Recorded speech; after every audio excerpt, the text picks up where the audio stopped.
The heart of Buckingham Palace, the inner quadrangle. Here, to this private place, the grenadiers have been summoned by the Queen.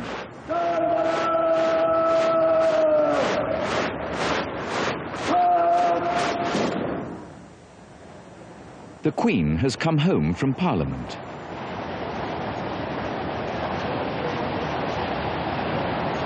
With the cavalry to protect her, she has travelled safely to the state opening and back.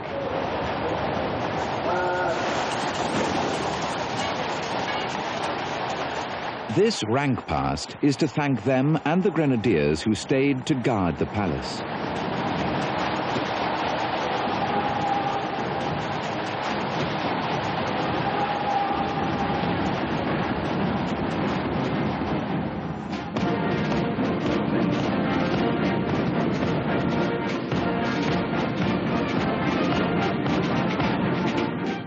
For more than 1,000 years, the kings and queens of Britain have held ceremonies like this, to reflect their power and glory, to show themselves to their people, to set themselves up as remote, mysterious beings. Sometimes simply, with spectacle and pageantry, to bring brightness in dark days.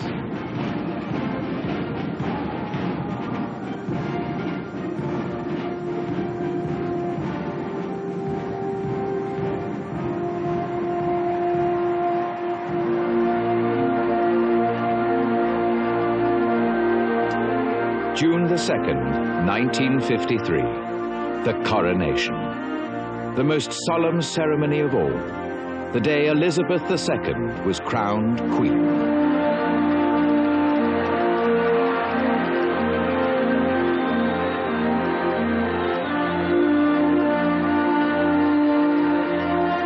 She rode to Westminster Abbey in a fairy tale coach.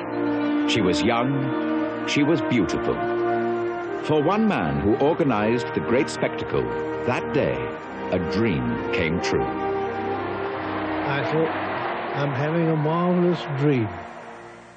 There were all those people in their beautiful clothes, the music out of this world.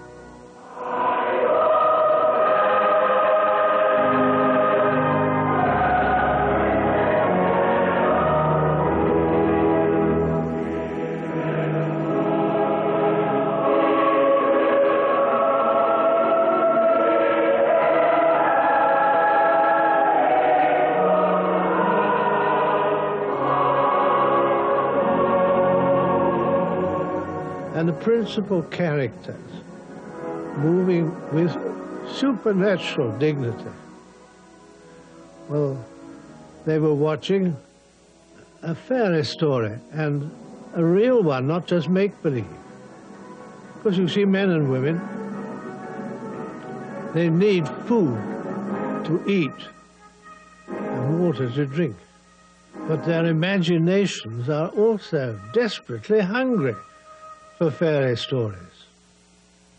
And this was one where the church and the state working together, weaving the fabric of a single dream.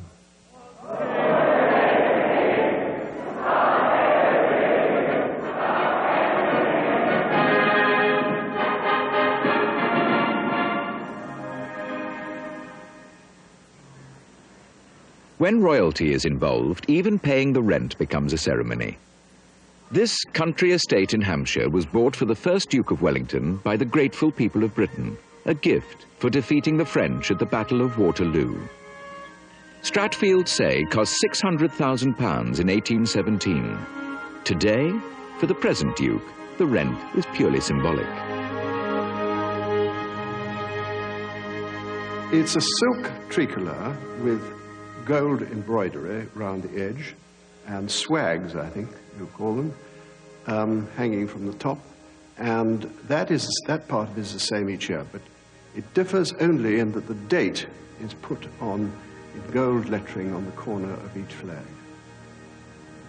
The rent is paid to the Queen at Windsor on the anniversary of the victory at Waterloo. As soon as all the guests were there and the Queen had come in, a kneeling stool is placed in the middle of the floor I then take the flag from the superintendent, walk forward, stop in front of the kneeling stool, bow, kneel, hand the flag up to the Queen, stand up, bow, and walk backwards.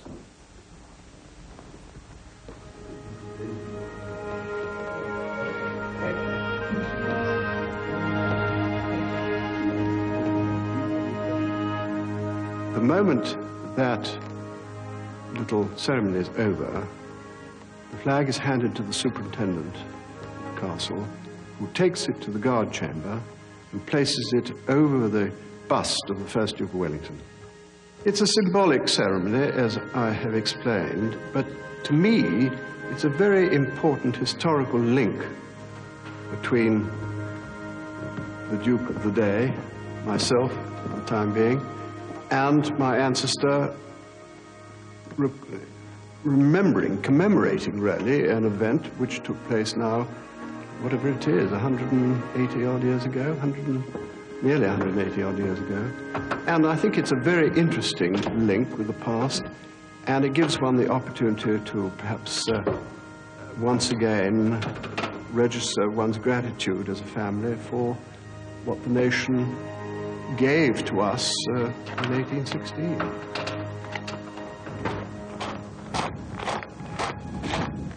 The Queen's father, George VI, loved the Waterloo ceremony. She has continued to hold it since his death in February 1952. Prime Minister Winston Churchill led the nation in grief. During these last months, the King walked with death, as if death were a companion, an acquaintance whom he recognized and did not fear.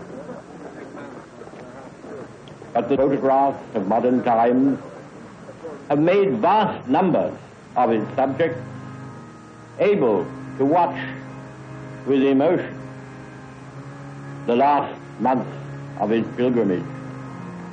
We all saw him approach his journey's end.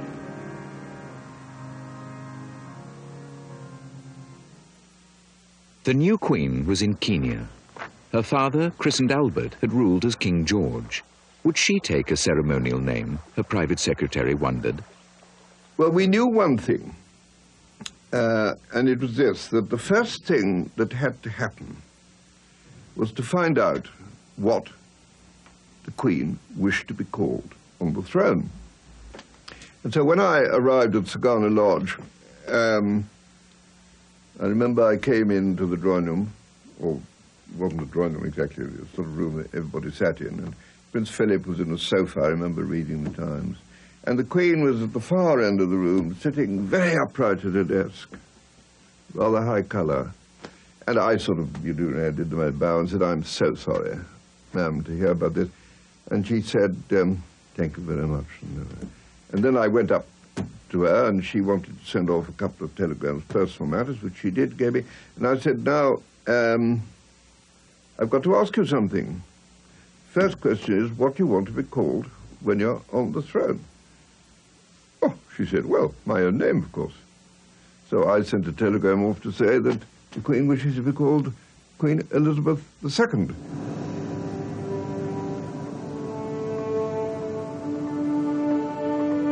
The Queen flew back to London and the slow, sad ceremonies of her mourning land.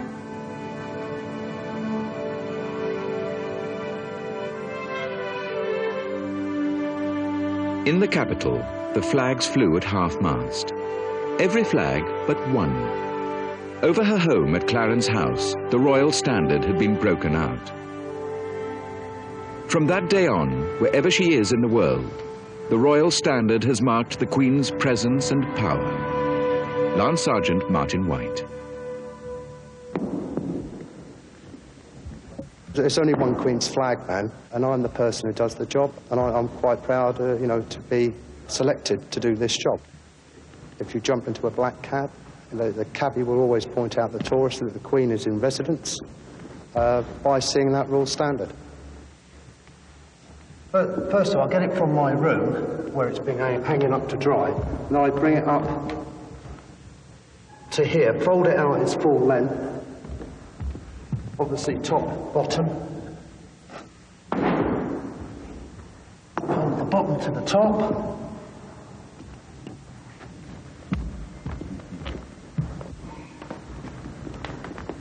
then I will concertina it into a bundle, nearly by going like that.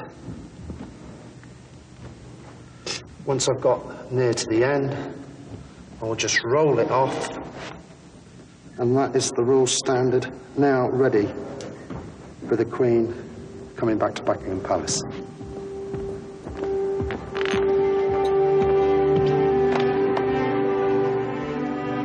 I go up to the flagpole, which is right on the top of the roof. I'm already been informed by various members of the household of what time the Queen will be coming back to Buckingham Palace or on leaving. I then move to a position where I can see which way the Queen is going to approach from.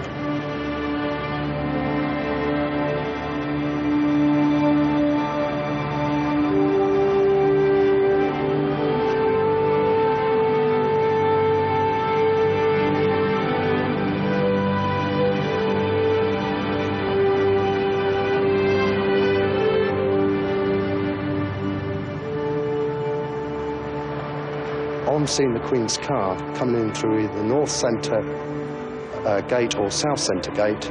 I then go to pull the Royal Standard so it then flies in the wind.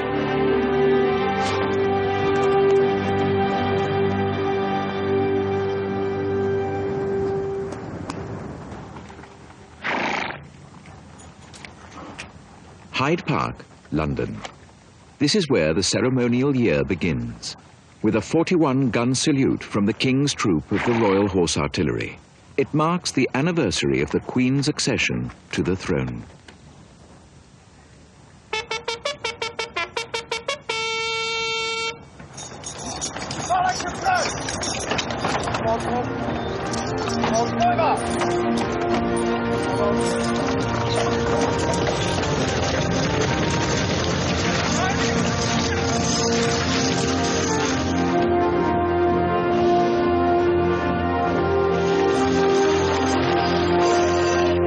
The salute starts at noon.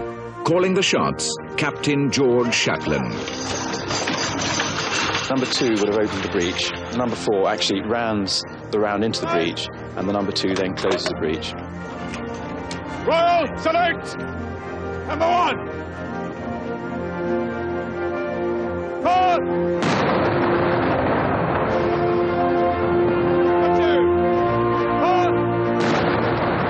The number of shots is laid down by law. Number 3!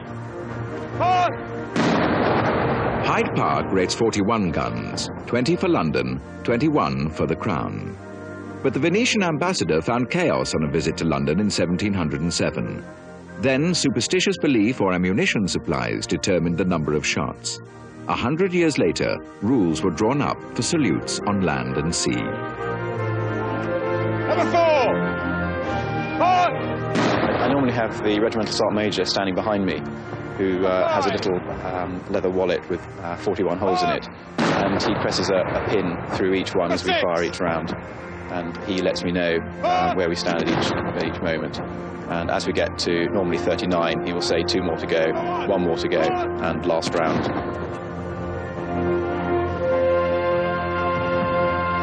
Number 2!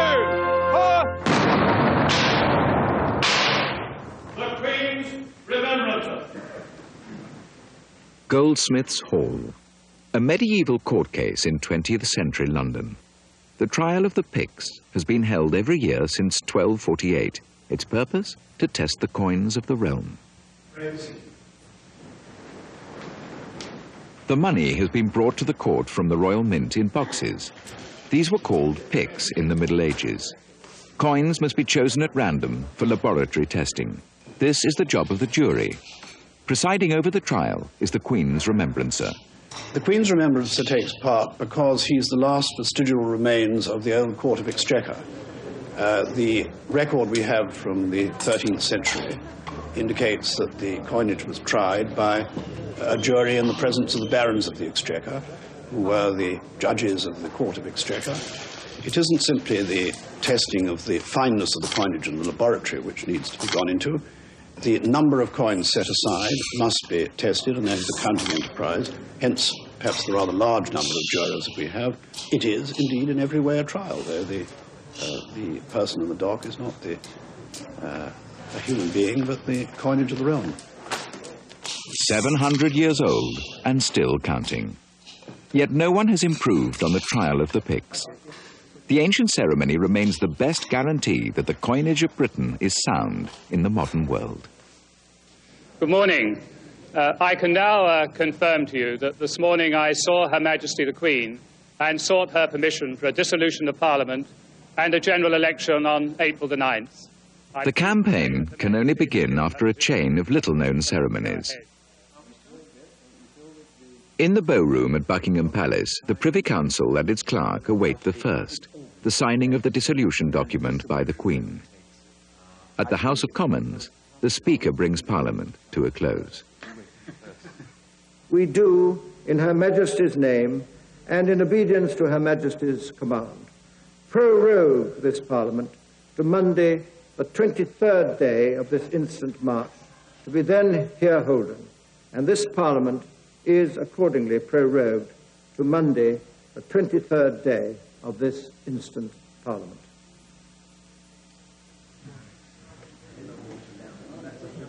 This looks like the dissolution. Mr. Speaker's retiring, so are other notable figures.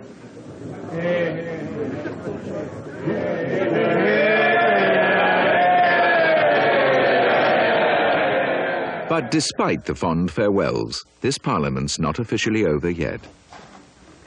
The proclamation, the terms of the proclamation are actually approved in a meeting of the Privy Council. And at that meeting, the Queen signs the proclamation itself. And this is the document which the Queen has just signed.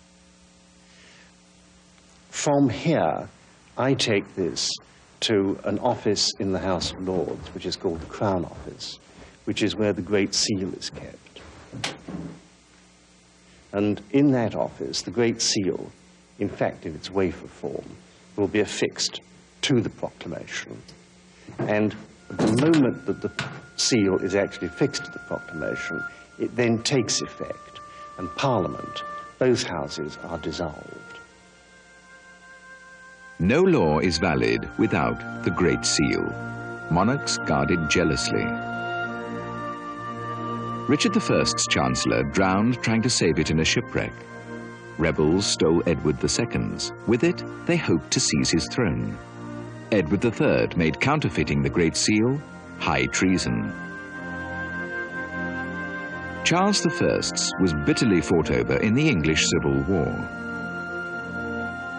To prevent George III dissolving Parliament, politicians stole it. But the king went ahead, after ordering a new one. Today, John Bartrip is the sealer of the realm. It's a bit of an honour, really, I should think. I mean, to think that you've sealed a document which virtually, you know, is put, you know, there's no government anymore. So, you know, so it's quite something, really.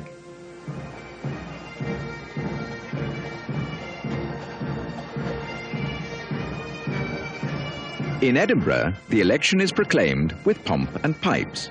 But 3 days late, Scotland's senior herald, Lord Lyon, King of Arms, knows why.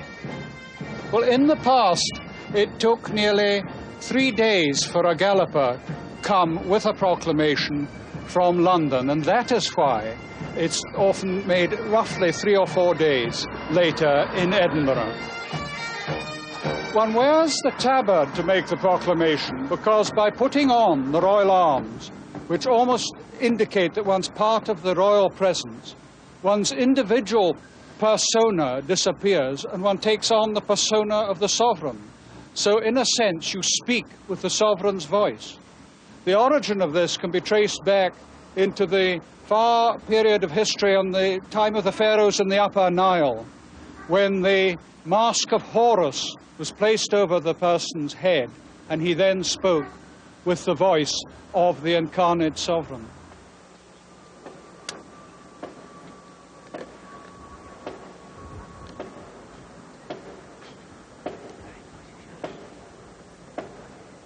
We make it, I think, so that people are in the middle of this frenetic time of an election with rival manifestos and all the razzmatazz of an election.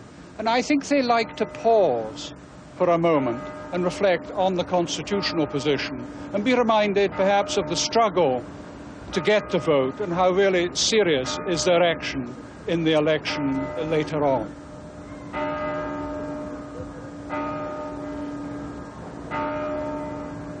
By the Queen, a proclamation for dissolving the present Parliament and declaring the calling of another. Elizabeth Regina, whereas we have thought fit, by and with the advice of our Privy Council, to dissolve this present Parliament, which stands provoked this day to Monday the 23rd day of March, we do for that end publish this our royal proclamation, and to hereby dissolve the said Parliament accordingly.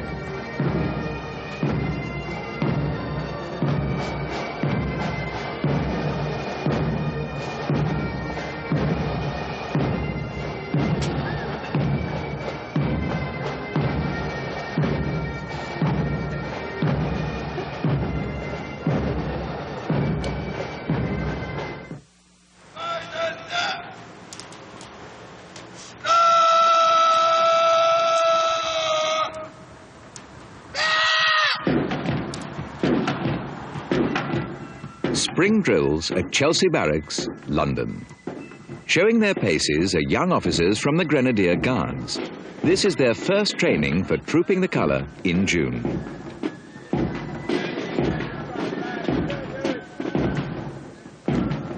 One man has been singled out. Second Lieutenant Justin Hunt Davis. 21 and straight from Sandhurst, Justin's been chosen to be the ensign, the soldier who carries the colour.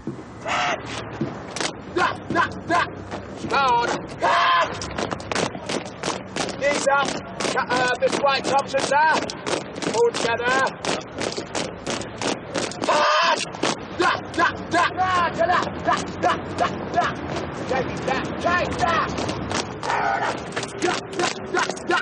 The square bashing is rigorous, but Justin has barely 2 months to learn the special drill for the ensign.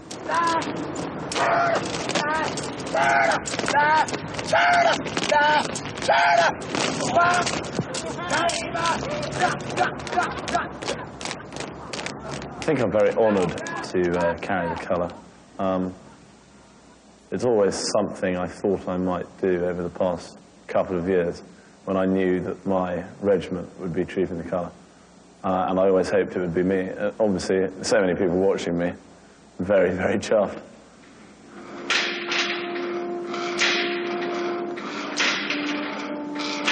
I've got to try and build up the old muscles, shoulders and arms, because carrying the colour for a long period of time, you have to carry it sort of in a set position, and after a bit, it's very, very hard work. I was lying in bed last night thinking I didn't want it to happen, because it's so much more fun waiting for it to happen and being excited about it, and the sort of feeling of deflation when you've done it and that you're never going to do it again. And it's the one moment, really, I think, in my army career that I will remember above everything else, because it's such an honour. So I'm very, very excited about the day. The election result. This heralds more ceremony. We won tonight a magnificent victory. A victory that many people thought was beyond our grasp, but one which the Conservative Party always believed was there for the taking. Yeah. Well done. 4 days later, a Privy Council's been called to swear in new government ministers. The clerk, Sir Geoffrey de Denny, handles last-minute queries. Well, it's just the sort of clothes that she would wear ordinarily if, for example, she was invited to a lunch at the palace. And it's what she feels most comfortable in. I mean, if, for example, she usually wears a hat on an occasion like that, well, by all means do so, but it's not necessary. Britain's rulers have met with their ministers in private councils since earliest times, though in 900 years there have been some changes. Today, to complete business quickly, councillors are no longer allowed to sit down at meetings, a time-saving scheme ordered by Queen Victoria.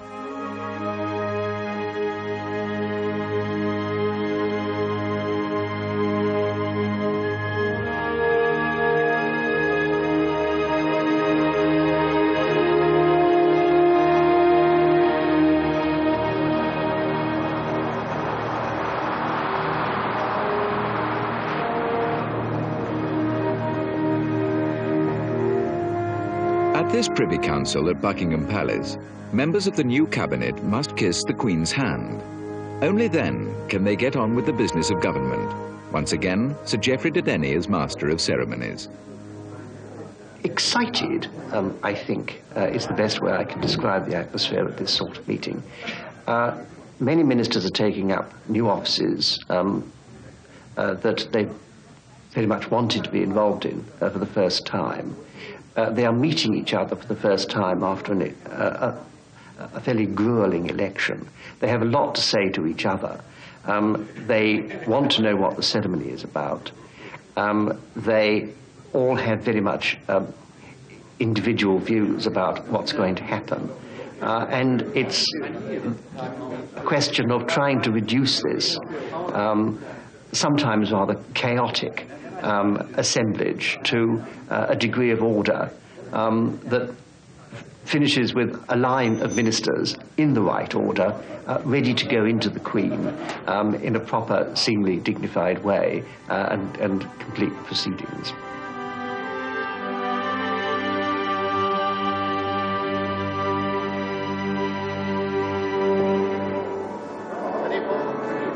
That same week, at Chester Cathedral, one of the great set pieces of the ceremonial year, the service of Royal Maundy, held on the Thursday before Easter.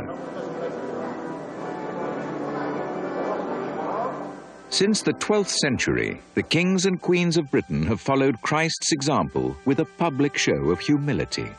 Originally, they washed or kissed the feet of the poor. Later, monarchs like Elizabeth I also gave purses of money. Foot washing was eventually abandoned because of fears of the plague.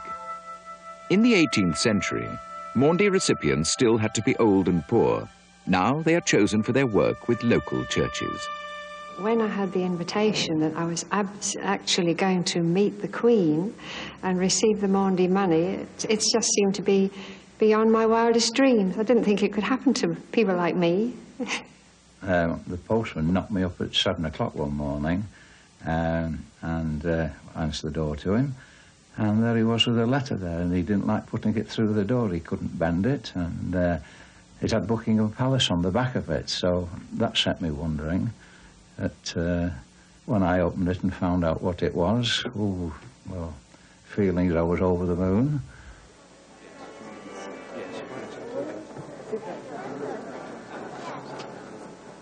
The yeomen of the guard are in charge of Maundy security.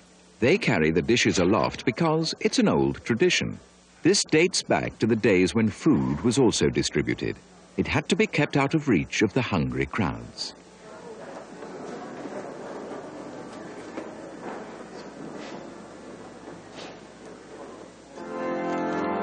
A very great lady is coming to us to symbolically give to us in the same way that Jesus gave to his disciples. He didn't wait for people to come to him. He went to find them, and he went to give to them. And this is how it seems to me that the Queen is doing so on Maundy Thursday.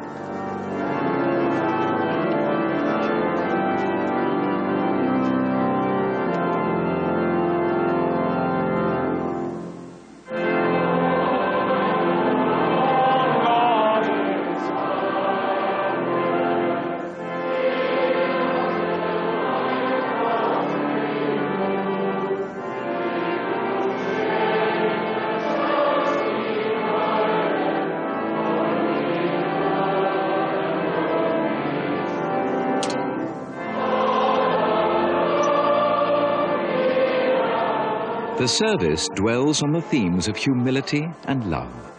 Readings include the Mandatum, Christ's command for everyone to love one another. It's from Mandatum that Maundy gets its name. The Queen will distribute 2 purses. In the red one, there's ordinary money for food and clothing. In the white, the special Maundy coins. Mercia Tapsell and Bert Sandbach are among the 132 recipients, 1 man and 1 woman for every year of the Queen's age.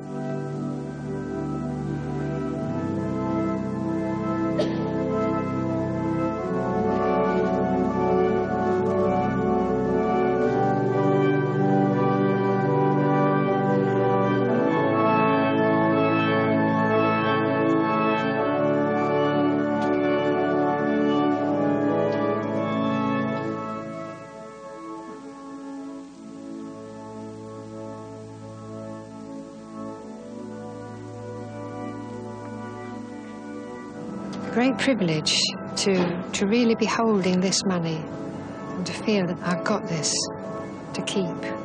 I had a simply wonderful day. It's really surpassed anything that I ever thought. I didn't ever think that I should be in the cathedral with the Queen and with all the dignitaries that were there, and the singing, the organ, the Queen, just everything and everybody. It's really been out of this world. This in the white purse is the real Maundy money. That's the 1 penny, 2 penny, the old 3 penny, and the 4 penny, and those are complete sets. And there's the amount of each set is equal to 10 pence. And for the Queen's age, we get 1 penny for each year of her age, which is 66. So all in all, there's 66 pence. And each set is made up separately, you see. It's a very, very high honour. I never thought anything like this. I very much appreciate it. I've enjoyed the day. And as I say, to even be in the presence of the Queen has meant a lot. And receiving this is a thing I shall never forget, ever. It's really wonderful. Another role for the Queen, another ceremony. At Plymouth, as the Navy's Lord High Admiral, she's commissioning a new warship. Her badge of office, the Verge, will be carried before her when Brian Hambley's mastered the art with a mop handle. Verge, remember, a nice swift movement of the arms, the legs, head nice to front. We'll do it without even looking down. It's Verge, Verge, home. Very nice swift. Okay, stand properly, relax at ease. Stand by. Verge, Verge, home. This time, remember to crispen it up. Head nice up, chest, and we feel proud. The Queen's going to be there. We've got to feel proud. So it's stand by, sir, stand by, home. I joined the Navy in September 1983 as an artificer apprentice, and I was then promoted up through the ranks, reaching the rank of Chief Petty Officer before being promoted to midshipman. Head nice to the front and standing properly at ease. That's good. I've done now my allotted time as a midshipman and therefore become promoted to sub-lieutenant today. And so the uniform had to be delivered very, very quickly to enable me to wear it on the day, and it's just arrived this morning.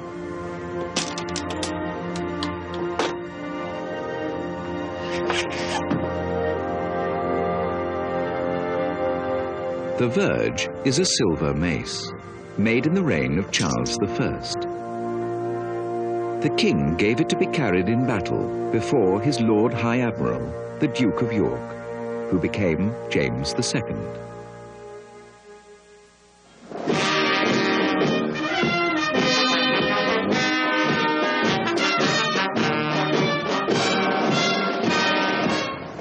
I'm quite nervous about today, as it's a very important occasion. I don't want to drop the Verge or do anything that might sort of compromise it, as it's quite a valuable piece of antiquity.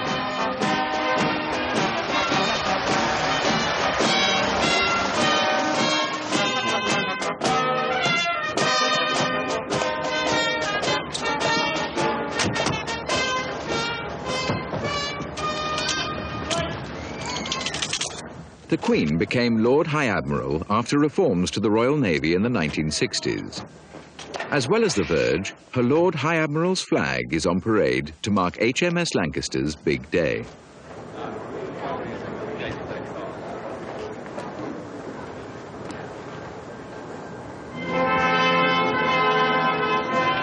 My job's basically to precede the Queen around the entire parade and onto the ship and into the ship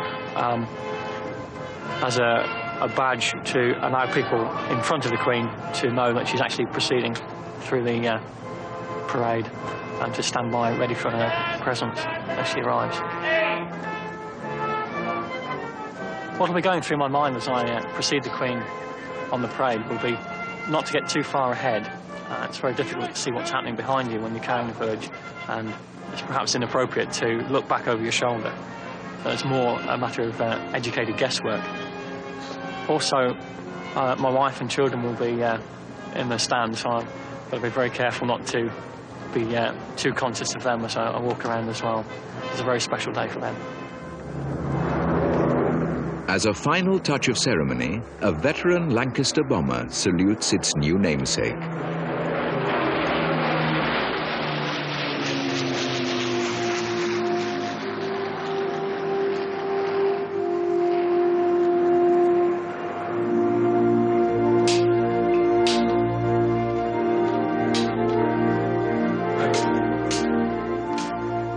It's the morning of the state opening of Parliament. The imperial state crown and the other regalia that will be used in the ceremony are off to Westminster. The Queen cannot join them till later.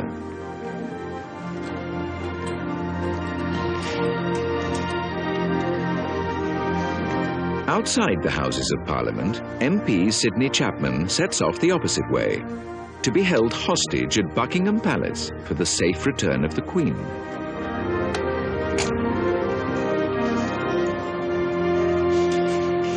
As the Crown jeweller places the crown on its special stand in the coach, Sidney Chapman, the hostage, ponders a less glittering fate. I went in a car with the other two household officers, and the normal route through Parliament Square and down the Mall. I felt quite important, and I made quite sure that I arrived with plenty of time to spare, because of course the Queen can't leave the palace until I arrived.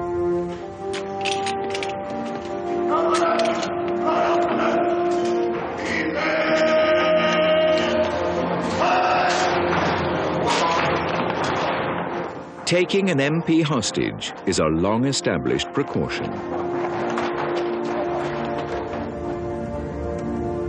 I think it goes back to the mid-17th century, of course, when Parliament effectively chopped off the head of a monarch. And since then, monarchs haven't much liked going to Westminster. And so they insisted on having, I would like to think, some important personage from Parliament to be her safekeeping until she returns. My other two colleagues were part of the procession.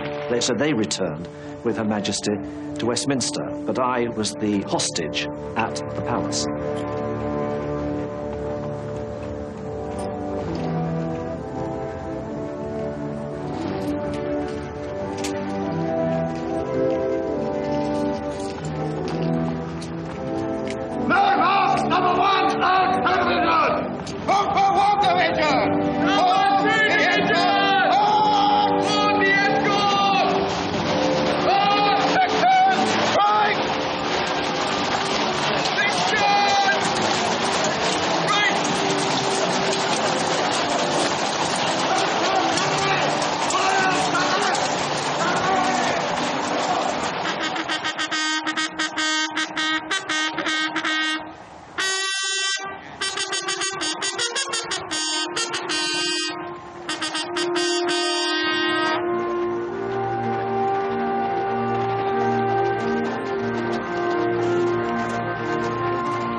high summer.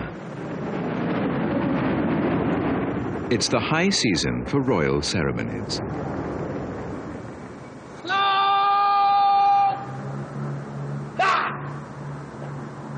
No, sir, you've missed it again. For the ensign, Justin Hunt Davis, colour drill's still a hit-and-miss affair. Up above the level of the basket, the hand comes down there onto the basket, feel down and guide it in with the left hand. Slow! Hey! And trooping the colours almost upon him. Just point now with the arm. Don't cock the wrist. Make sure that the elbow and forearm is parallel to the ground. And the right arm, which is put away, sir, is pinned into the side of the body. Back down, sir. We'll try that once forward. Right. At the palace of Holyrood House in Edinburgh, the piper plays at dawn only for the monarch. But in this case, it's not the Queen, but the Lord High Commissioner of the Church of Scotland. For the week of its General Assembly, he lives exactly like the Queen. This year, it's Lord Macfarlane of Bearsden.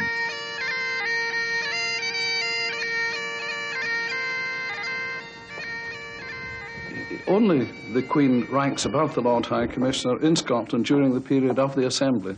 And the reason for that, as I'm sure most people must know, is that the Church of Scotland do not recognise the Queen as their head. They only recognise God as their head, but they certainly will accept the Queen sending a commissioner to be her representative. I'm surrounded, but not by a court. It's called a suite, and the suite consists of a senior lady in waiting and two other ladies in waiting, and then, of course, representatives, equerries from the services, one from the Navy, the Army, and the Air Force, and then, of course, the Palace Guard, and this year it was the Scots Guards who were on parade, over 100 Scots Guards, which was absolutely marvellous. And that is the suite. Holyrood's fountains only ever play for the Queen or her Commissioner. Well, the Lord High Commissioner is, in fact, the Queen. He acts in the same capacity as the Queen would. He is not part of the General Assembly. He is really an onlooker. He attends the Assembly for part of the day. The Assembly doesn't start until he arrives every morning. And his function is to make sure that he reports to the Queen at the end of the Assembly about anything which would interest her, as well as to make sure, of course, that he presents himself because he is there in an official capacity as the Queen. The Lord High Commissioner and his wife are addressed as His and Her Grace, and the reason for that is that Scottish kings were called His Grace in the past, and so that's really the reason for it. And they understand that they should curtsy in the same kind of way, and in general, they understand the protocol, and there was never any great problem about it. In fact, rather the reverse. We found that people are very pleased to enter in to the traditions and the protocol of the office. I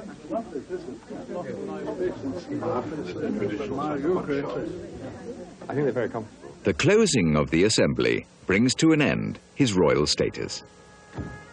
And I say thanks to all those who have received Her Grace and I and the members of our suite so warmly during what has been for us a very happy and a very stimulating week. When we came out of the building where the Assembly is held, the car had number plates on it again, having had no number plates during the week.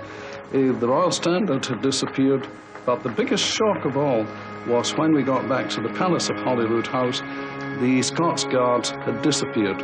It really was like Cinderella, and it was the most extraordinary anticlimax.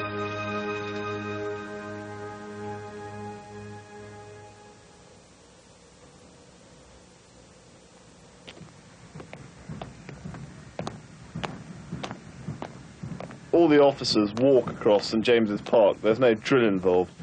And you then walk across Horse Guards Parade, and we all congregate underneath the arch on Horse Guards Parade, where we all get our dress sorted out, and the Garrison Sergeant Major sorts us out, so we're ready to get onto parade. Time has marched on. Today, at the Queen's birthday parade, Justin Hunt Davis will, at last, troop the colour.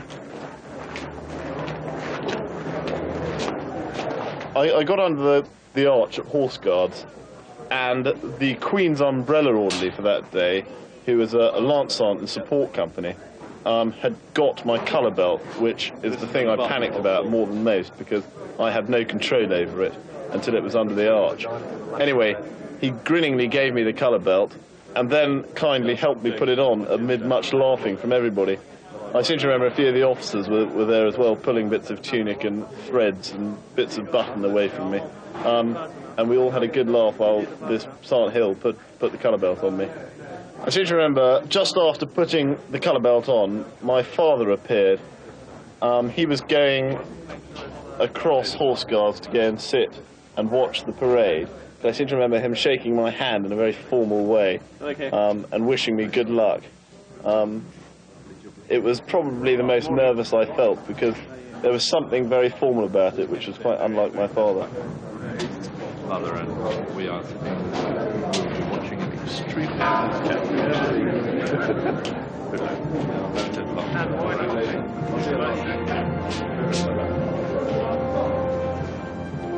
Today, trooping the colours is simply a military showpiece, but 200 years ago it had a practical purpose. In the heat and confusion of battle, the colour served as a rallying point.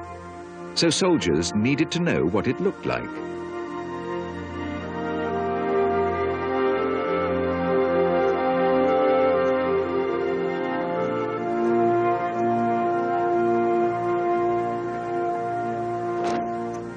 The Sergeant Major salutes the colour, and it's the only time a warrant officer will salute with a sword.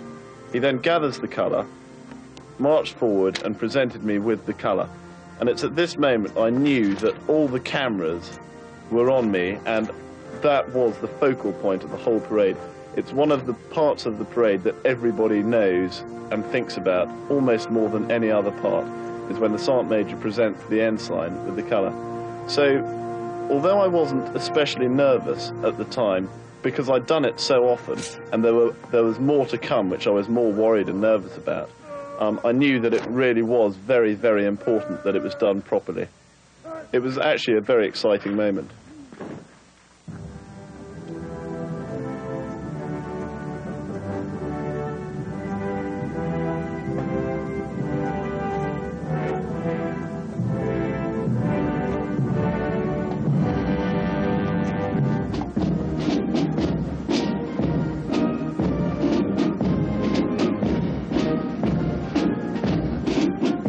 The parade reaches its climax when the ensign takes the colour to his fellow soldiers.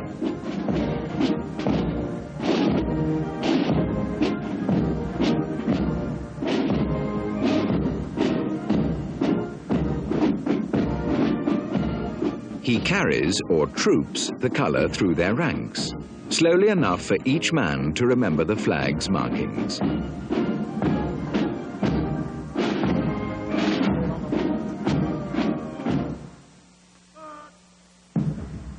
To me, the most exciting and the most picturesque moment of the whole of the Queen's birthday parade is when the colour is lowered in slow time to Her Majesty.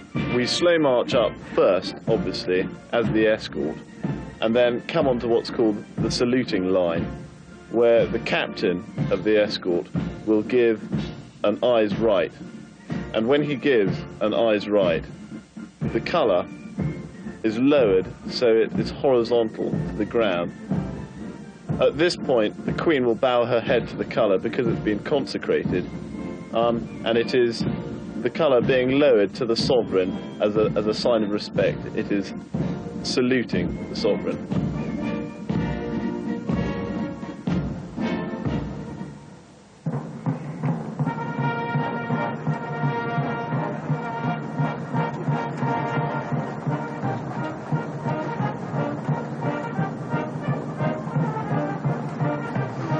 It is a splendid scene with the dust, and on a very hot day you can always remember all the metal jangling and the horses' hooves and the sound of the mass bands of the Household Cavalry. So it really is a wonderful sight. Obviously, though, by that stage, we were all very, very hot, wearing these very heavy tunics. And I was actually beginning to feel slightly ill. I'd stopped sweating, and I was beginning to feel slightly nervous that I'd actually not last throughout the rest of the parade. But if you have to stand there for a long period wearing very uncomfortable hot clothes, there's nothing more wonderful than standing there and being able to hear, if not see quite, the household cavalry going past the sovereign.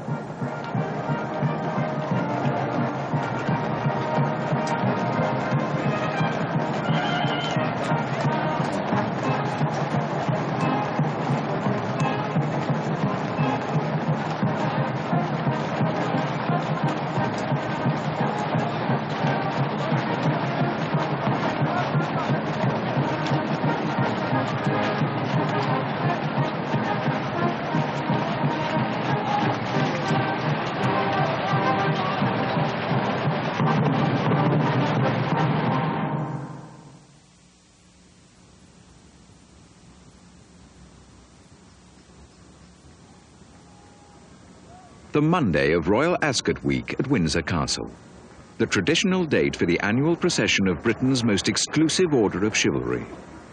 The Order of the Garter honours the country's most illustrious men and women.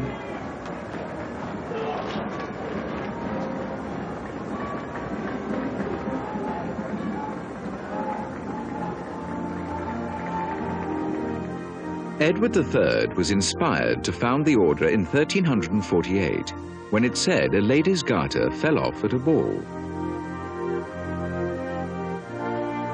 Then, as now, no more than 26 knights were appointed.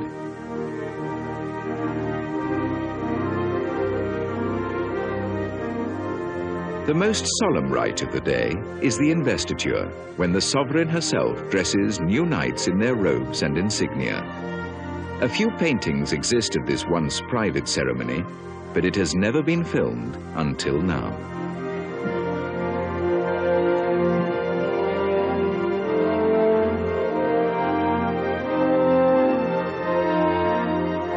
The Garter Throne Room in Windsor Castle.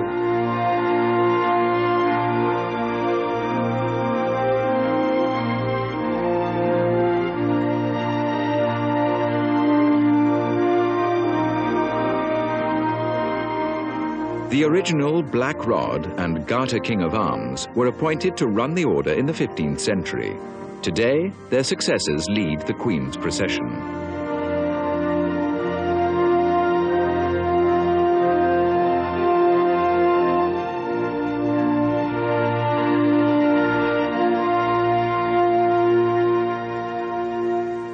Garter and Black Rod, pray summon the companions elect.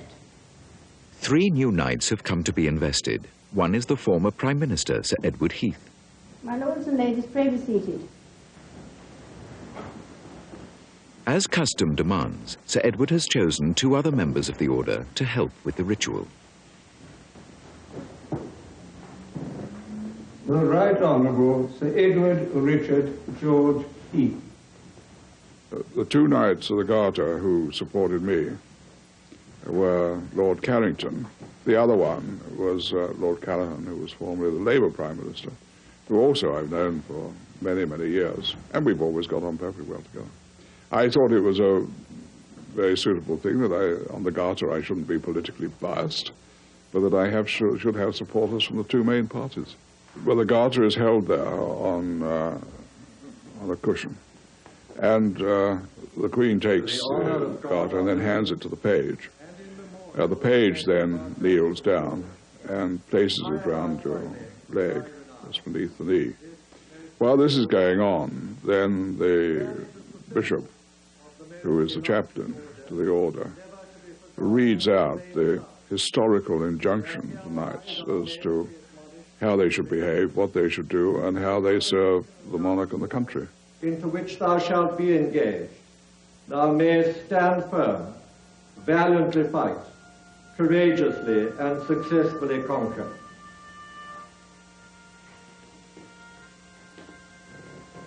And then she takes the sash, which is a superb, rich, dark blue color, and she places it over the left shoulder.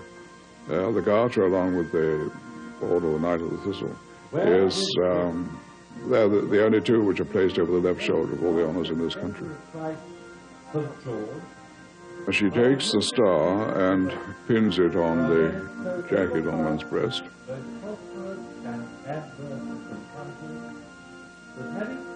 The Queen, with the help of one's sponsors, one on the right and one on the left, puts the gown around one.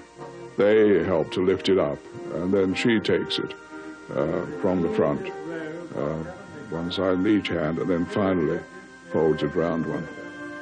In augmentation of thine honours, ennobled with the shield and red cross of our Lord, by whose power thou mayest safely pierce troops of thine enemies, and be over them ever victorious. Thou mayest obtain eternal and triumphant joy. When I was standing in front of the Queen, I felt how important she is and the monarchy is to our country. She was symbolic of everything which had gone before, and she fulfills that purpose magnificently. So I couldn't help feeling at the time that this was, for me, very humbling, but at the same time, honourable occasion.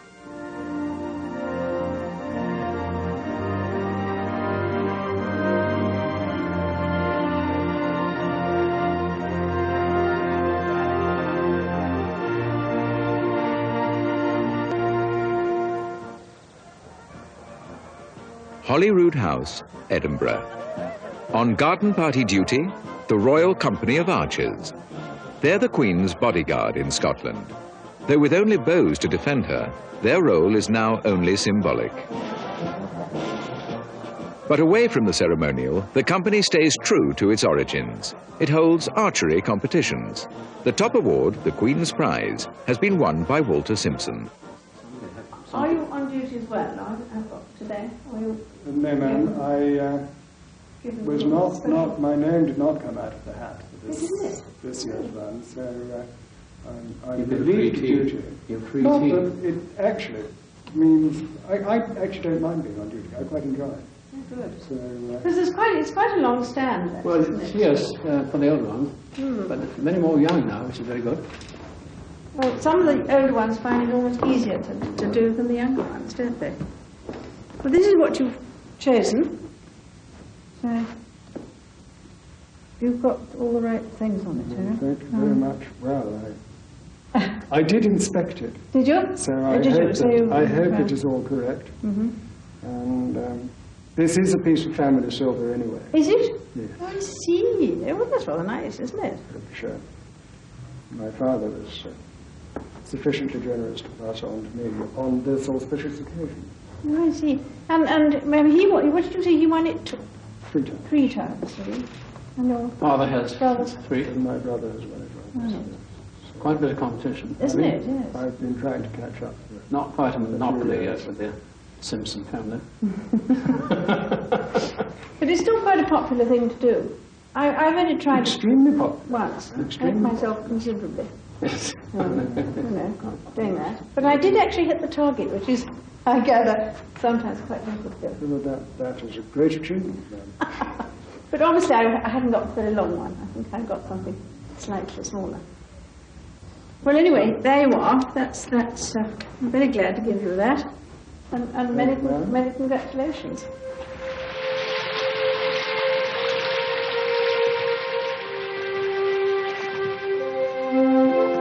On the River Thames, 4 men in a boat. They're in search of the Queen's swans. The ceremony, known as swan-upping, has evolved from the needs of the past, when swan meat was eagerly sought after to supplement winter food rations. So each bird was jealously guarded and bore its owner's mark. Captain John Turk is keeper of the Queen's swans. Swan-upping means picking up the swans, all the newly hatched cygnets that is, and marking them according to ownership. 2 of the City and London livery companies are owners of swans in conjunction with the Queen. They are the Worshipful Company of Vintners and the Worshipful Company of Dyers. Well, now, of course, it is really only a traditional ceremony. But, of course, we do monitor the health of all the swans, certainly on the River Thames in the area that we cover for swan upping.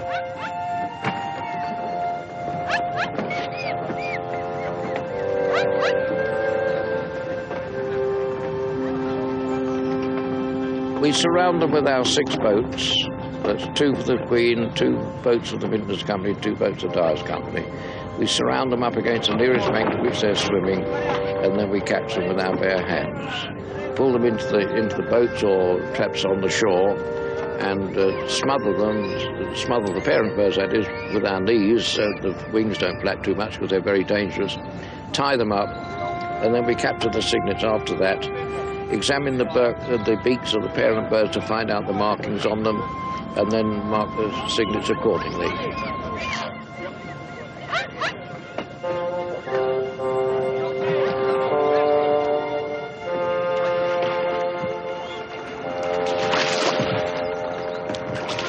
I wouldn't have been doing it for 30 years if I hadn't enjoyed it. No, I thoroughly enjoy the whole thing, yes, and have done for years now.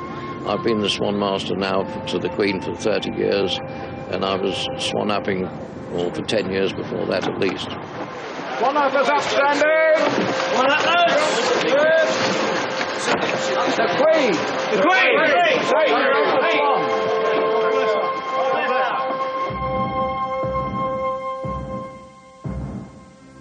The Royal Military Academy, Sandhurst.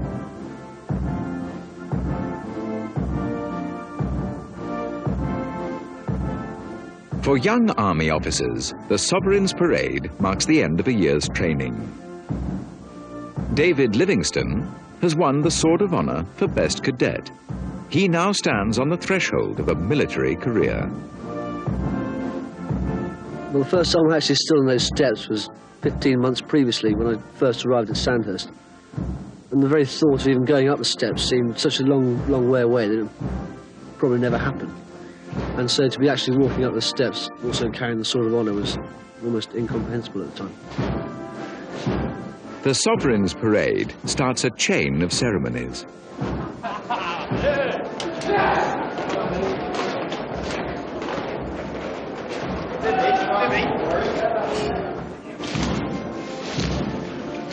Beyond the hallway lies the door to the wider world of regimental life.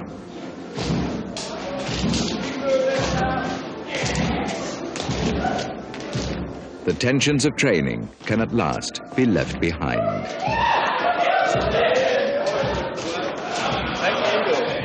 Slamming the doors marks the end of the course. But not before Blitz, the adjutant's horse, has also come in. It's been a tradition at Sandhurst since a rain shower drove everyone to take cover in 1927.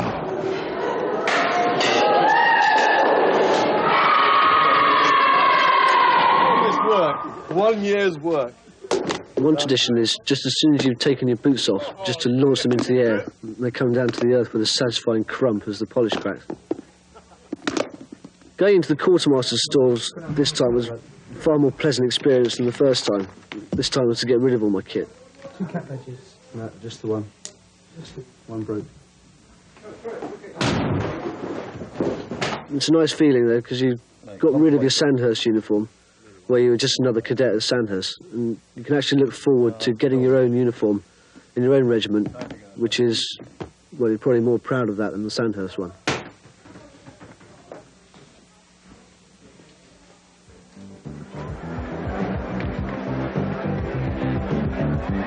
At the ball that night, there's one final ceremony for the graduates to go through, unveiling the pips on their shoulders that mark their new status as officers.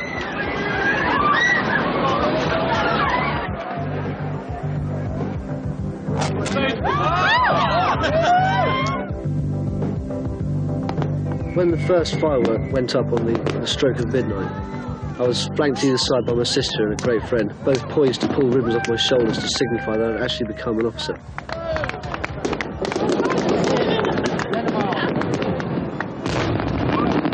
All I can remember was smiling, thrilled to bits inside that I'd achieved my ambition.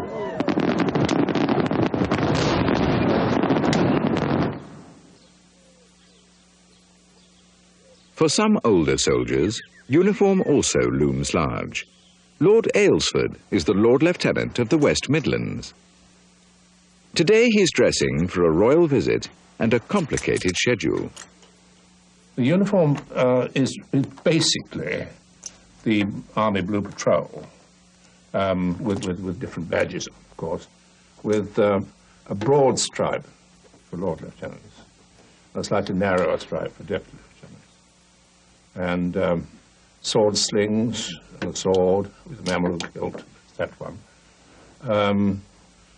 And spurs, which I fight over. I see absolutely no point in wearing spurs nowadays, particularly if I'm going on a factory, which is not the ideal place for wearing spurs in. However, I'm ruled out of order. And then of course, the army hat with scrambled eggs on the front. The program is all produced, and it's then been reduced in size till it fits my hat.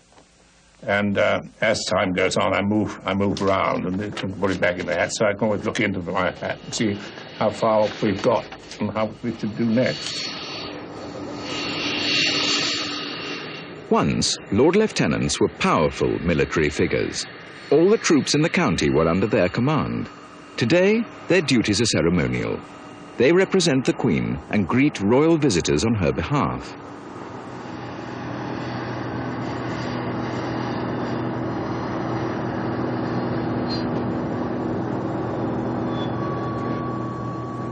The Lord Lieutenant's job is to smooth the Princess's path through a series of visits in Birmingham.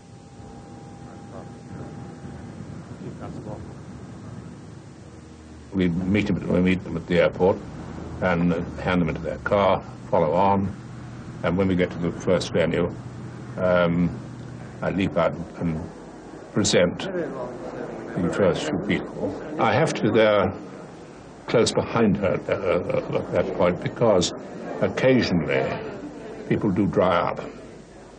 And then you are there looking, as you say, look in your hat and say, you can slide forward and say, well, of course, I know Mr. Snooks terribly, terribly, terribly well. May I present this one?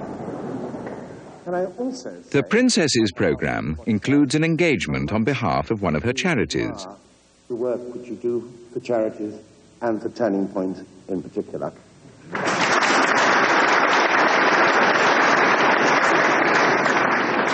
Pull one of those things so that we...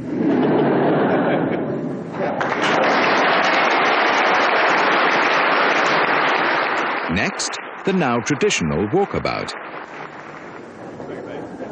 Nowadays, of course, enormous quantity of flowers. And so that we normally have a couple of police ladies. And the flowers are handed over to the lady in waiting, if there is one. Very well, nice. Thank you so much for everything. Very much indeed. Did a wonderful day. Thank you. We haven't made you too late. Yeah, no, it's fine. Thank you. Thank you very much indeed. One talk on that. It's been a good day.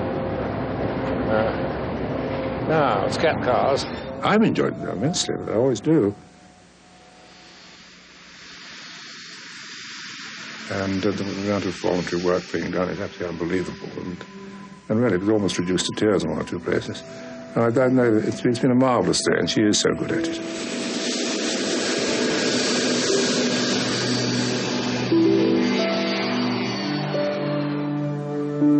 Glastonbury, Somerset. At St John's Churchyard, the townspeople are choosing Christmas presents. They grow on Britain's strangest thorn tree. And every year, we send sprigs of thorn to the Queen and the Queen Mother. The thorn is said to have sprung from the staff of Joseph of Arimathea, the man who arranged Christ's burial. According to legend, he came to Glastonbury with 12 disciples. Local school children cut the sprig. Right. Now look, there's a lovely one there. Do you think you can cut that off with your hands very carefully? Well, I'll hold it, you cut it. Cut! Yes! Well done. Let's put that one in the basket. Sending the sprigs to royalty is an ancient tradition which the people of Glastonbury continue because they enjoy it. Look, I thought that this one here is a lovely one. Can you manage those? Do you think you can cut that just through there? go. Hard. Well done. Thank you. That's beautifully done. The ceremony has survived, like the thorn itself. When a 17th century Puritan tried to cut down the original tree, the thorn struck back. A splinter flew out and killed him. In a minute, we're going to pack up the sprigs of thorn and take them to the post office and send them to the Queen so they'll be ready with her on Christmas Day. Could we post the parcel to Her Majesty the Queen, please? There we are. Thank you. And a parcel of the Holy Thorn to Her Majesty the Queen Mother. Thank you so much. Goodbye.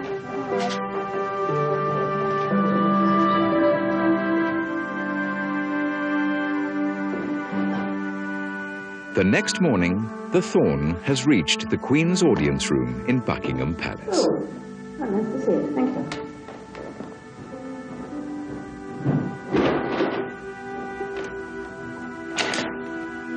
With the thorn comes a letter from the people of Glastonbury. It sends love, gratitude, and Christmas greetings to Her Majesty.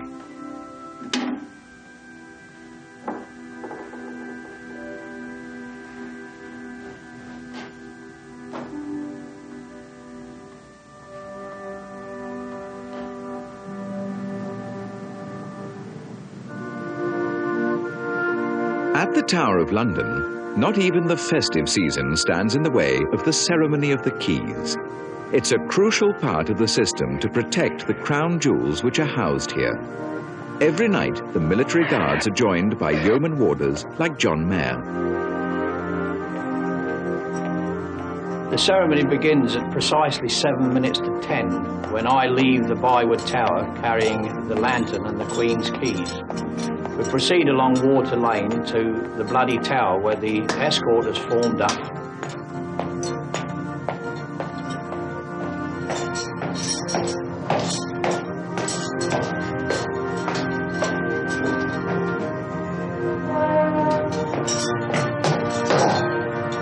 Escort to the key by the centre. March! I hand the lantern to the unarmed soldier who carries it throughout the ceremony. I then fall in between the two lead escorts, and the sergeant who commands the whole escort steps off the party, and we march to the middle tower where the gates in the middle tower are swung shut, locked and secured for the night. The huge hasps and locks are swung in and locked by the keys. Escort to the key. Inward. Turn. Escort to the key. Seize. On. Escort to the key. Go. On. Escort to the key. Outward. Turn.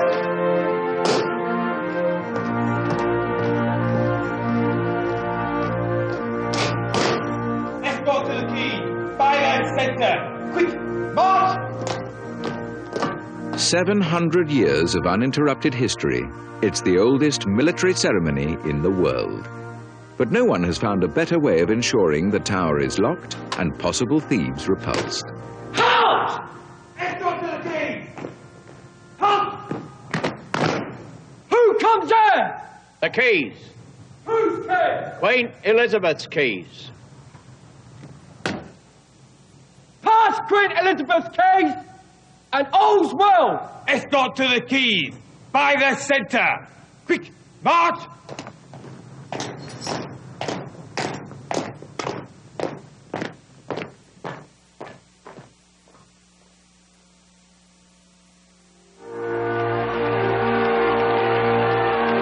London, June the 2nd, 1953. The Queen rode to be crowned at Westminster Abbey on one of the coldest, wettest June days of the century. But few coronations in the whole of British history have been so spectacular. Prime Minister Sir Winston Churchill called it a day which the oldest are proud to have lived to see and which the youngest will remember all their lives. It really was fairyland suddenly. From being very grey and a rather depressed city, suddenly there was a completely different atmosphere.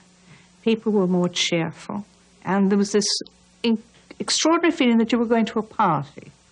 And of course this was heightened by the wonderful decorations which were everywhere, and the crowns that seemed to float in the air above your heads as you went. It didn't really matter that the weather was pretty awful, because you had all this to look at, and it did lift people's spirits immensely.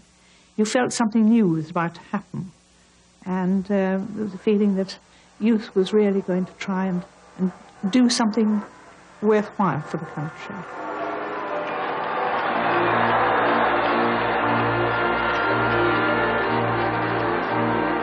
The coronation took a year to plan. Teams of architects designed decorations for the processional way.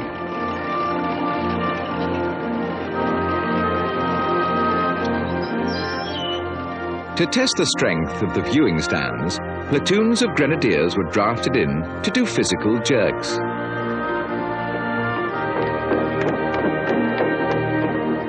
Westminster Abbey was closed for almost a year. And what happened then had to be seen to be believed, because in came the Ministry of Works, which almost completely took over the place. Huge planks, girders and everything was brought in, and there was even a railway running up the nave of the Abbey over David Livingstone's grave, which I rather stupidly called Livingstone Junction, which didn't help all that much. But it looked more like a dockyard than the Abbey. The Abbey was virtually rebuilt inside. Hundreds of tons of wood and steel were used to build seating for 7,000 guests. At Hampton Court Palace, the Royal School of Needlework keeps the art of sewing the coronation robes alive. Year in, year out, seamstresses learn the intricate skills. When the coronation robe was done, just so that all of you will be able to pass this down, there were about 12 people working on it, and of course it wouldn't have been such a small piece that you're working on. In 1953, the needlewomen sewed against the clock. The design was so secret that a policeman guarded the room. Well, we had 3 months from beginning to end. That was to do the design, the working, and have it ready to take to the people that would make the robe up. We all had to work very, very hard. Yes, that was all gold work, and there's various kinds of gold. There's some that you stitch over with a pricking effect. There's some that you thread up like beads, and there's the padding that you have to put before you can even start the gold. We were all working to the very end, and got to the last pieces that were being done, and it was decided that everybody with the school would come and put a stitch in.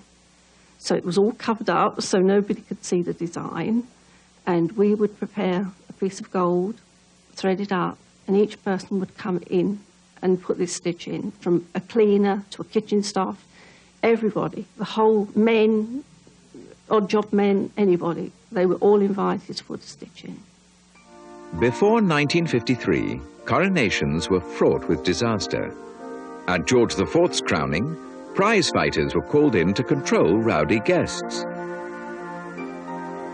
At Queen Victoria's coronation, a bishop caused confusion by losing his place in the order of service.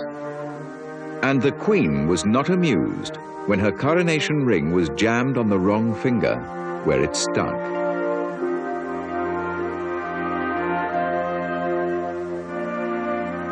At Edward VII's, too much holy oil was used for Queen Alexandra's anointing. It dripped down her nose. To avoid such disasters, in 1953, weeks of rehearsals were held in the Abbey. The organizer, the Earl Marshal, roped in his wife for the leading role.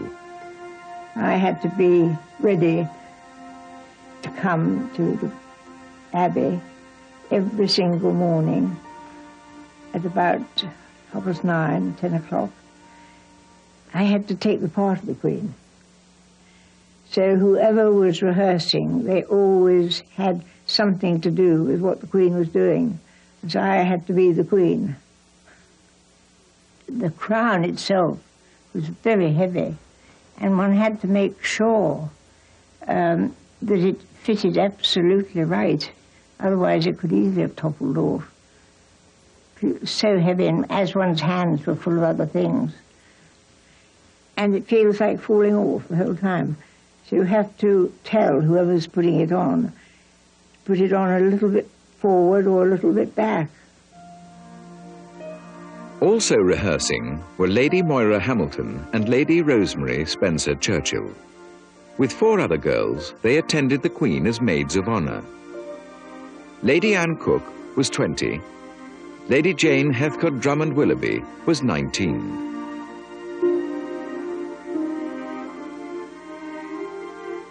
With them were Lady Jane Vane Tempest Stewart and Lady Mary Bailey Hamilton. All were daughters of peers. The maids of honour carried the train of the Queen's coronation robes. This photograph was taken of them in the throne room at Buckingham Palace on Coronation Day. They were not to meet together again for 40 years. The place, the throne room once more. Moira.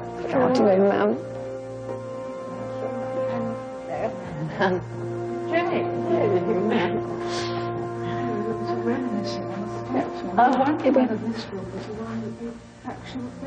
Yes, definitely. Was definitely. You're right. Where's the other tread? Yes, this is the estate, isn't it? The heavy one. The red one. The red one. But that lives in the bag upstairs, because that's the parliamentary one. That's a estate. It went all around the world, you know, every parliament and everything. Yes, yeah. I remember so well. The last time I watched it, I think it was in Sri Lanka, and I boiled. Oh, my goodness. And it was just like sitting inside a radiator. Yes. It was all bees. One of the most thrilling experiences of a lifetime. Really, it's very hard to put into words what one felt. Enormously honoured, very, very grateful, and tremendously exhilarated and thrilled. Before we did train like guardsmen, really. I mean, we were taken through from starting just by ourselves and then gradually being introduced into the abbey, into the whole setting, and then with all the other people that were involved, until the whole came together. I remember one day when the Archbishop was trying to show us something we'd done wrong, and he was trying to show us how we should walk down the stairs. He picked up his cassock, walked down, and then tripped, and literally rolled over and over about 3 or 4 times. He skipped about 2 steps. Of course, we all burst out into giggles. And actually, he did too.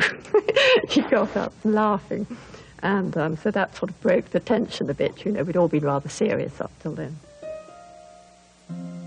In the days before June the 2nd, London's children found there was nowhere to play. The parks were now camps for the troops taking part, and wartime air raid shelters like this one beneath the underground at Clapham Common reopened as barracks. On the notice board one morning there appeared a notice, signed by the Commodore, but written by God knows who, and it said that all ratings, not officers mind, all ratings must not indulge in sexual intercourse or overindulgence of alcohol 48 hours prior to the coronation. Whether this would affect our standing or what, I don't know. For Charles I and other rulers before him, such abstinence played a key part in the ritual. Until the 17th century, every new monarch rode to Westminster early for a night of prayer and contemplation. On Coronation Eve, Garter King of Arms feared royal ghosts still haunted the abbey. It was enormous inside. The lights were very low, so it looked cavernous. And, of course, it was completely empty and dead quiet.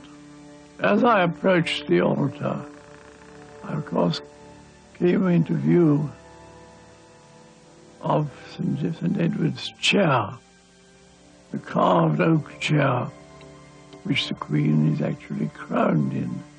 But to my surprise, it was occupied, and they were 2 women, 2 dear old bodies, typical old char ladies from the Ministry of Works, having a final brush up, I suppose, and taking a little time off to have a natter. So thank God, I thought they were ghosts or something from the past. It was a very, very frightening moment.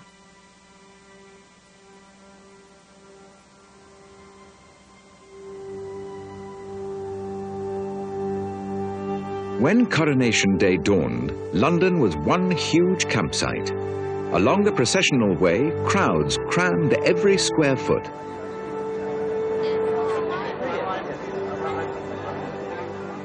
For one couple, the celebrations had already begun. The crowd had discovered it was their wedding night. They say, oh, these people, they are just married, so everybody, oh, congratulations kind of idea, and they all of it out by magic, sort of bottles appeared, and there's whiskey and sherry and goodness knows what, and we had a whale of a time, quite honestly. It was great.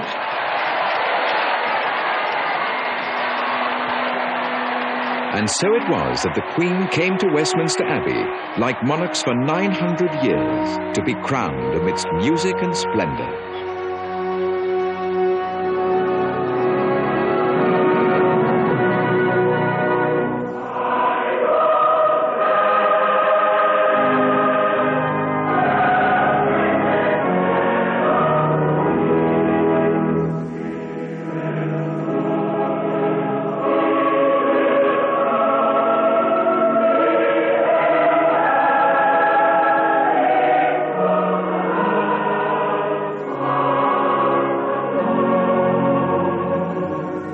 The words of Psalm 122. They've been sung at every coronation since 1626. But the basic form of the service is more than 1,000 years old.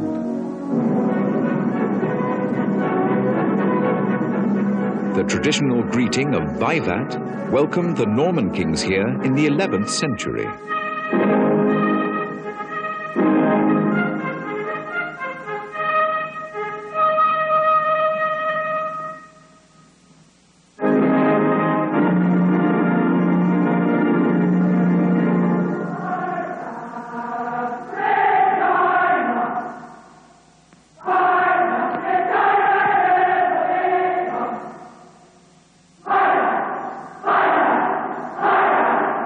I was one of the 40 scholars of Westminster School, and the scholars of Westminster, by tradition, are the first people to acclaim the new sovereign.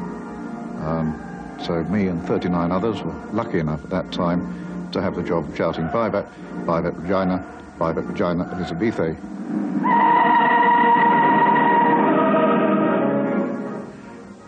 I think all of us were tremendously taken aback by how small she looked, how fragile.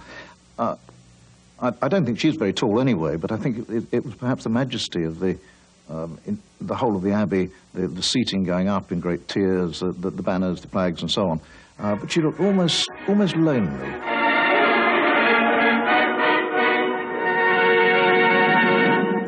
Five rituals lie at the heart of the service.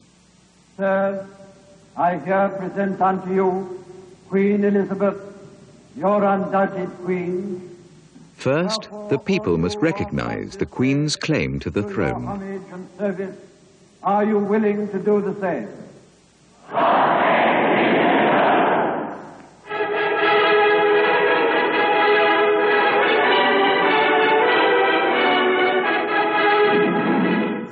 Will you solemnly promise and swear to govern the people of the United Kingdom of Great Britain and Northern Ireland? The second step to sovereignty, the oath. The Queen enters into a contract with her people to govern according to law, exercise mercy, and preserve the Church of The other England. territories to any of them belonging or pertaining, according to their respective laws and customs. I solemnly promise so to do.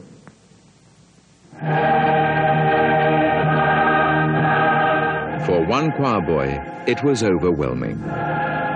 My most vivid memory, I think, was the sheer noise of organs, of trumpets, of choirs, of the shouting that goes on, of the Vivat Regina, the sheer emotion, the magnificence of it, the people that you saw, people you recognise from films, heroes, war heroes, men of letters, men of words, great musicians, great music. I suppose if I had to live any 24 hours of my life again, it would have to be Coronation Day. Yes, it would have to be. Now, the most solemn ritual of all, the anointing. The Queen has discarded all finery.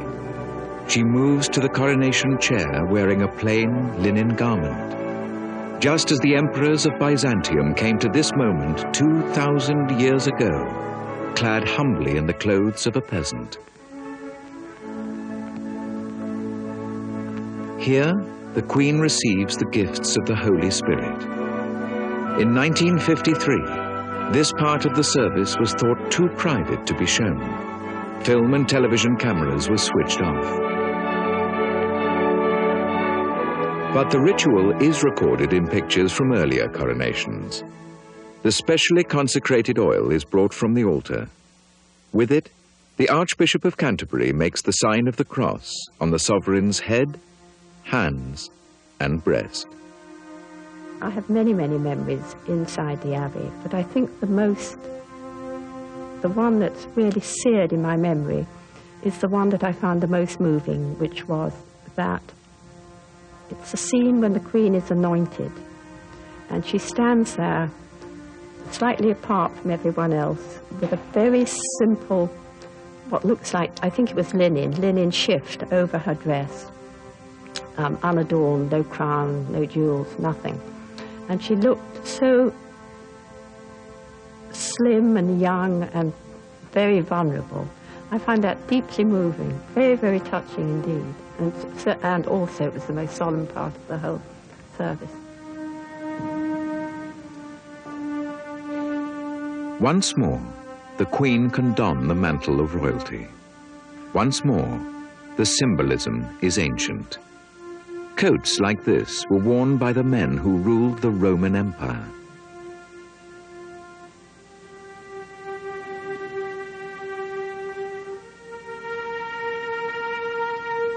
The time has come for the Queen to be crowned.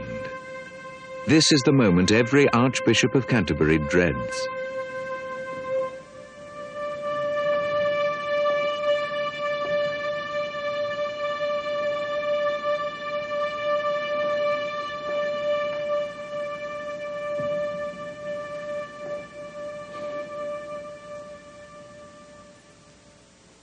In 1937, the Archbishop panicked.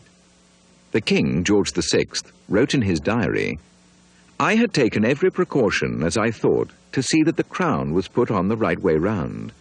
But the Dean and Archbishop had been fighting with it so much that I never did know whether it was right or not."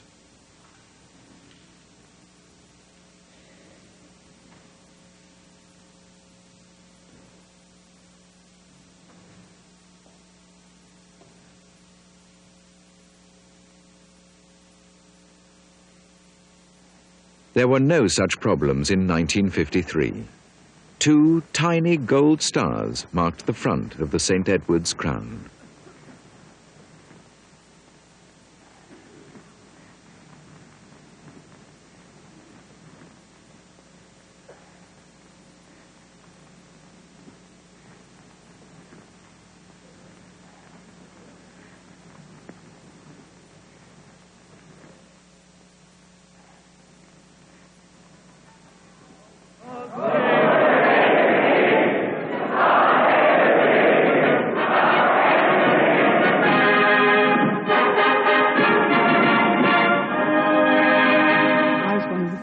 Right at the back, very luckily, because I began to feel very faint. We'd been up very, very early in the morning and been standing around.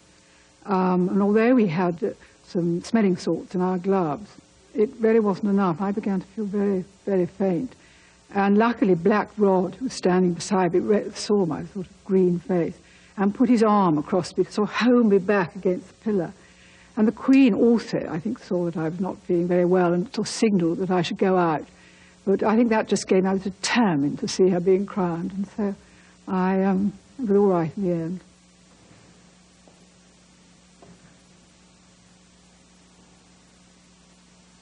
Robed, recognized, the oath taken, anointed, crowned. The Queen is lifted into her throne. Now, as the great officers of state support her, she takes possession of her kingdom. Finally, she receives the homage of her subjects. The Archbishop is the first to pay it. Archbishop of Canterbury, will be faithful and true, faith and truth will bear unto you, our sovereign lady, queen of this realm, and defender of the faith. Yes, well, the Archbishop was wonderful, because when we eventually got behind the rood screen with the Queen, he produced a bottle of brandy from out of his robes and said to me, I think you probably needed something to revive you. And so I had a swig, and then all the other ladies said, I think we'd like one too. And I think even the Queen may have had a drop. Anyway, we all felt frightfully jolly when we eventually came back, you know, and the trumpet sounded, and off we went down the Abbey.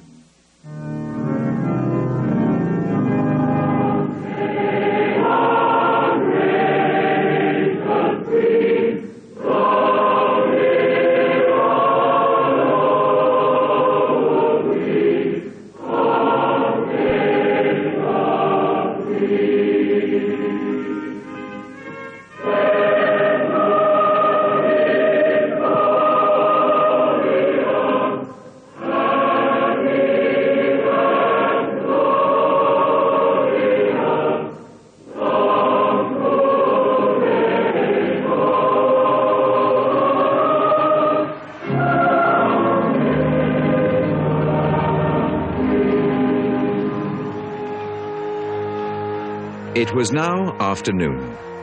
Along the route of the return procession, the crowd stood 20 deep, and the troops lining the streets had been standing for hours.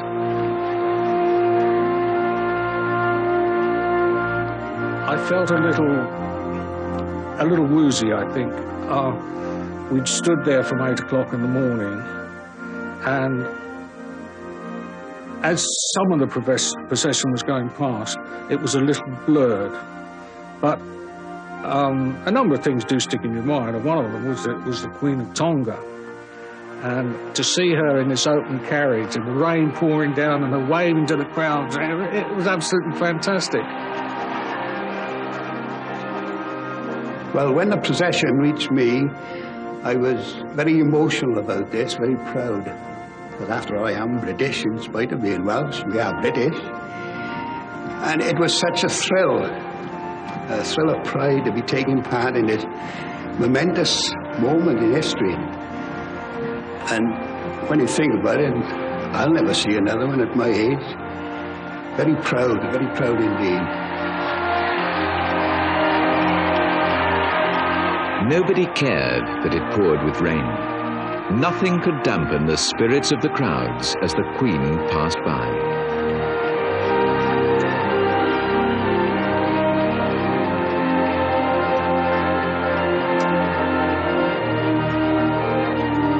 When the Queen reached the palace, jubilation was unconfined.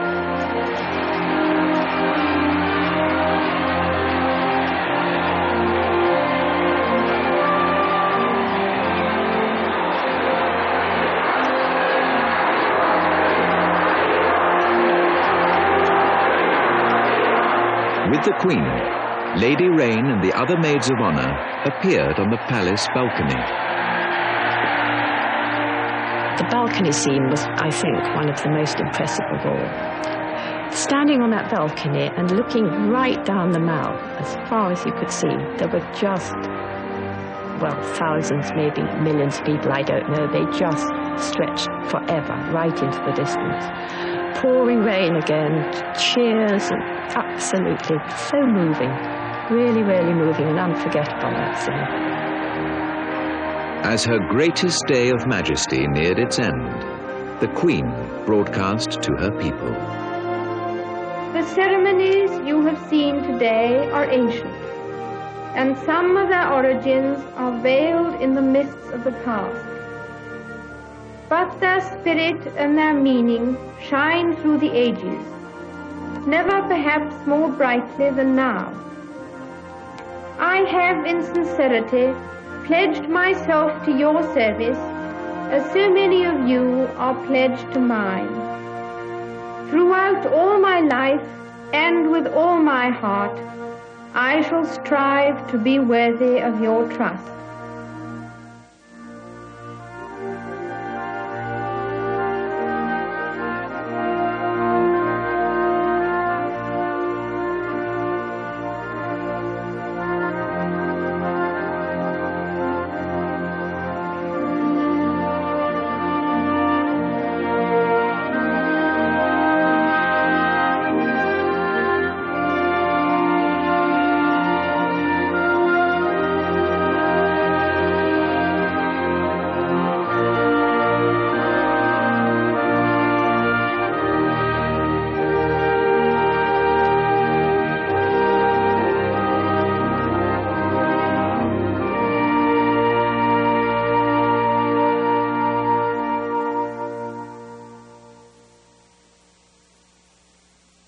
Presentation of this program was made possible by the Corporation for Public Broadcasting and by annual financial support from viewers like you.